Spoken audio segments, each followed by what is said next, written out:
Oh, am I allowed to start? I'm sorry. Did you know that the pool has closed 2 times in the last 3 weeks? The first week was for the pump room, sprinkling water everywhere. The second week was for overchlorination of the pool. And right now, there is actually currently leakage. Now, at College of Worcester, this natatorium was dedicated on October 19, 1973. It has since been used daily. The natatorium at Worcester now is outdated and at times a minor health hazard. It lags behind several other colleges in the state of Ohio and must be demolished and rebuilt. Now to start, I'd like to tell you why the natatorium is inadequate. Then describe benefits to a new pool, and to conclude what you can do to bring a new facility to campus. Now, this Scott Center is about to be dedicated this weekend. It is absolutely beautiful. We also see that labels have been added. Where is the natatorium label, though? Olivia Spiris, a swimmer, kindly pointed that out to me. Now, we see that the natatorium is currently the Cinderella of the college. It has been pushed to the back, ugly and unnoticed. So we also understand that this is the College of Worcester natatorium currently. It doesn't look so bad in this picture. But we see here that there is rust all over the facility. It's disintegrating the board. It is also disintegrating parts of the tiles and, at points, completely outdated. The stereo system is from the 1973 dedication. There's also a light box that is completely inadequate. Light switches have been invented. We also understand that there have been several slippery quick fixes. Now, with these fixes, there's been the steel plate added. That steel plate at the back wall that you notice used to be covered by plywood. That is completely unacceptable at a $50,000 a year liberal arts college. The stairs are also huge problems. Last year, I fell down them, throwing my $2,000 MacBook Pro in the air. Well, $2,000 in damages later, it's now back. Now, we also see that this pool needs more than just a paint job. The ceiling tiles are caving in, and during the rain and snow, you see little droplets of water falling down. The guard office is so small and completely not worth mentioning, but we also see the Cinderella story being mentioned with the furniture. We get the worst of the worst. So what is the extra room behind the bleachers? Well, athletic teams from the entire college use it. The track team definitely uses it. We see that plywood has been used to make it look better, but we also see that the old plywood was completely unacceptable and disintegrating, hence the reason why it looks better at this point. We also see the dark and dinginess of this room, completely unacceptable, again, for this beautiful college.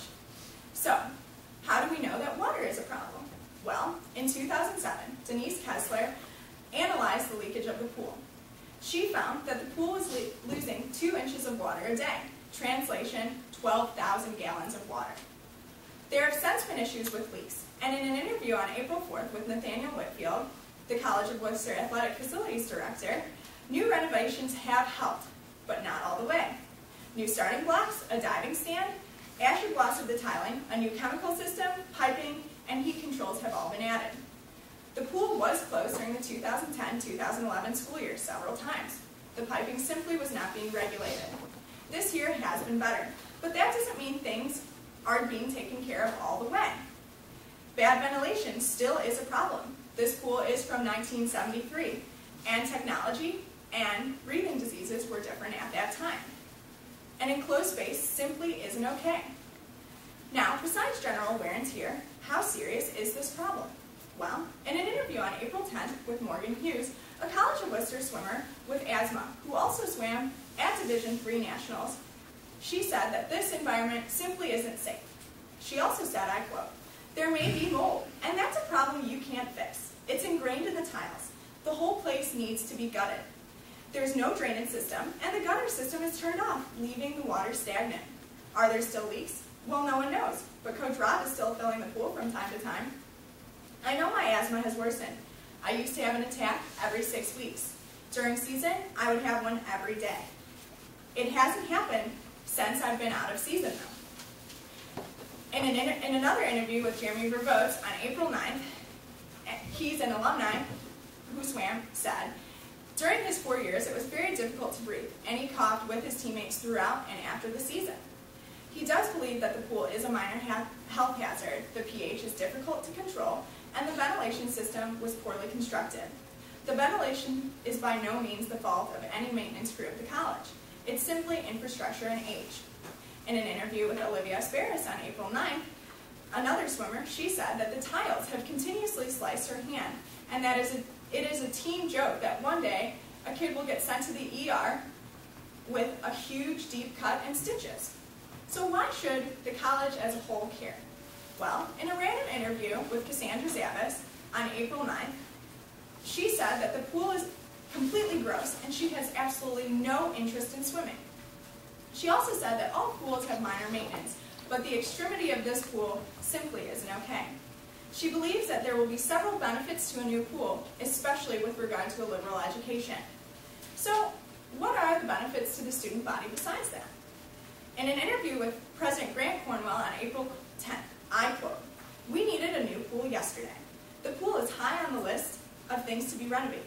The students deserve better. And as of right now, we underserve the student body. The pool is small, frequently broken, dingy, and uninspiring." So, what are your objections to the pool? Especially the new one being built. Well, would it only be beneficial to the swim team? No, not at all. Currently, there are swim classes, lifeguarding classes, and a scuba class being offered at the college. Maybe we can offer an underwater basket weaving class. And so, we really have a problem with money at this point, and that's another huge objection. The Mateer facility and res halls are two huge competitors with regard to the campus master plan list.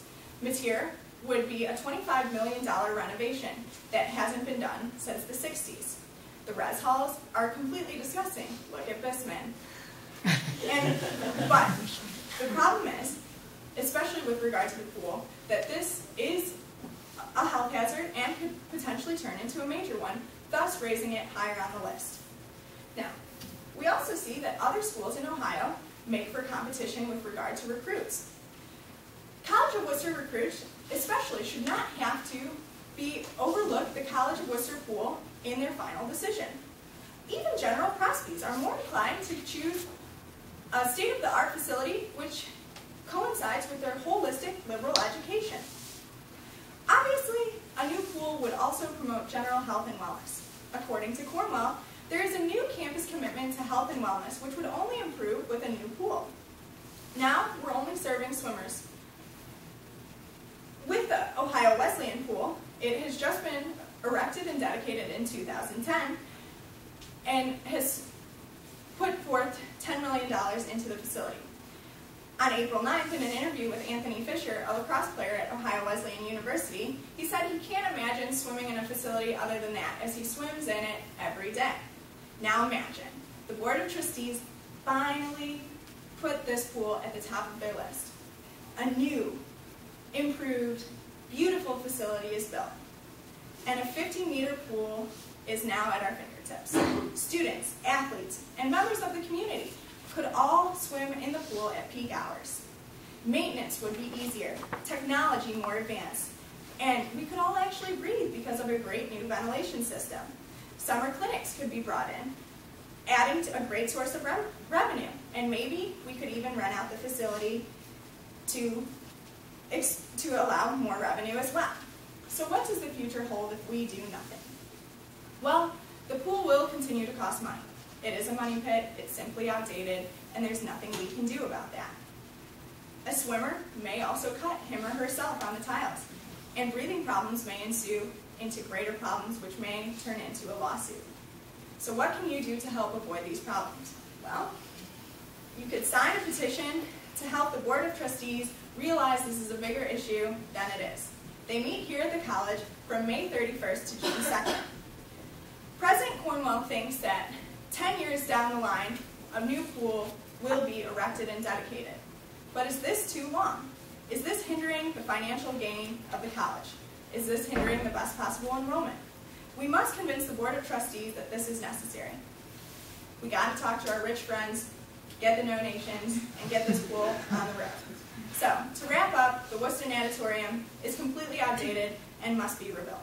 The pool may cause minor health problems, and we now understand that there are benefits to wellness, revenue, and enrollment. So again, what can you do to help? Sign that petition I mentioned, let's prioritize, and let's get this started. We have a chance to make the College of Worcester truly great.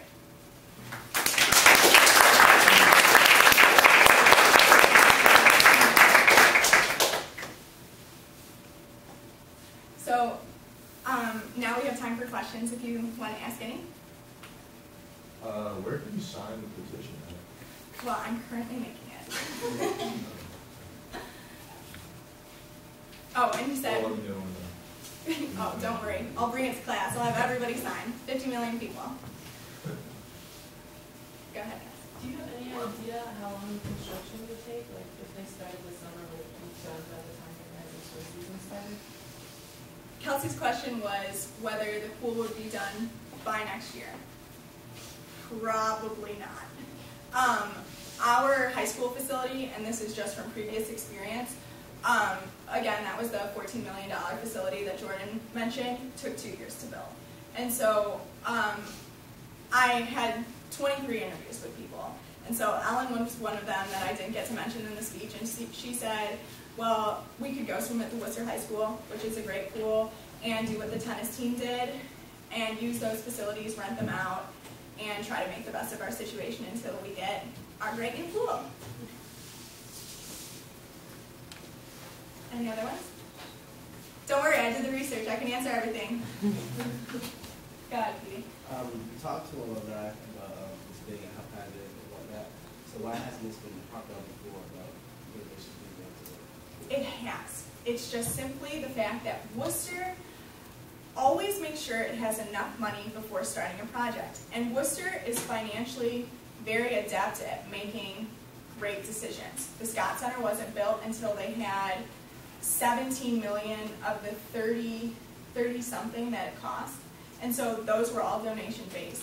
Tuition dollars do not go into buildings. And so everything, actually most buildings you see on campus were all donated by someone, hence the reason you see Galt and Arlington and all those other big names. The trustee, Dune Foster, and trustee, she said we don't get a new pool, we're basically throwing away our swimming program.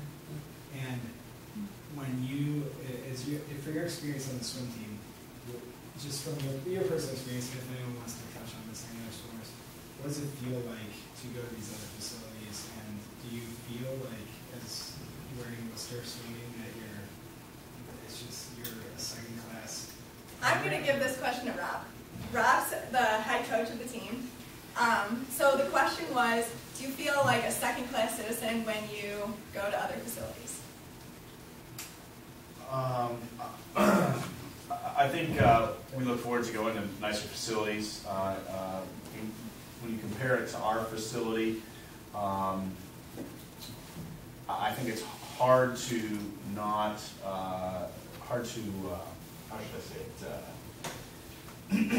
ignore, feelings that you have when you see other facilities at similar institutions, or at least institutions that we think are similar to the College of Worcester. Yeah. So I think it's hard to ignore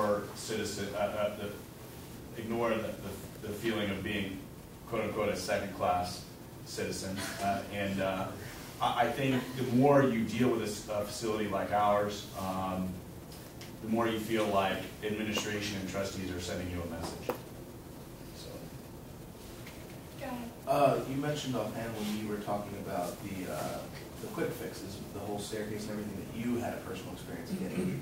Do you know by any chance, like before these quick fixes, when like that staircase or other incidents, like slicing hands, has that affected like the team in any way? Has that like caused people to be sitting out? Like, I guess what I'm asking is there, besides yourself, is there any other experiences you can like present that happen with other people being hurt from these situations? So he asked about other kids being hurt by these minor health hazards. Well, the tiles especially, I think every kid, Olivia, I think Morgan, Caitlin, Holly, can all attribute to that. And I think this year has been the first year it's really been an issue. The grout is just simply coming undone. Again, it's an outdated facility, and just things get old. They're general wear and tear. An old car gets old. You put 180,000 miles on it, it's not going to drive at a certain point. And I think while tile could be re-glued and that would be awesome, there are just other things like rust that are going to take, I mean, have you ever tried to wash rust out of like a steel plate? It takes forever. You have the little brush and you do it, and the stain doesn't come out all the way. So with regard to people being hurt, I think, yeah, every kid could say they have a couple minor cuts and bruises. I think breathing is the hardest thing to deal with. Morgan, she's right here, she's the one with asthma. And having asthma attacks every day is really, really hard on you, emotionally and physically. Why didn't they put a pool in when they did the Scott Center? So Dr. Wick's question was, why didn't they put a pool in when they did the Scott Center? They thought about it. They really, really did. They thought about putting in racquetball courts and a climbing wall, and all those dreams were shot down. And so why they put the pool on is because it is a big expenditure, and the pool at this point is seen as good enough. And so Coach Rob told me, outside of my interview in November, that because they put in new blocks, the school thinks that they're doing us a favor and don't have to do anything else. And it's simply not true. There are so many other things wrong besides the blocks and slipping off those. And, obviously the stairs and the tiles. And I think, again, the biggest problem for me is the ventilation system. And I can't reiterate enough, that is nobody's fault. It's simply the technology at the time. Thank you.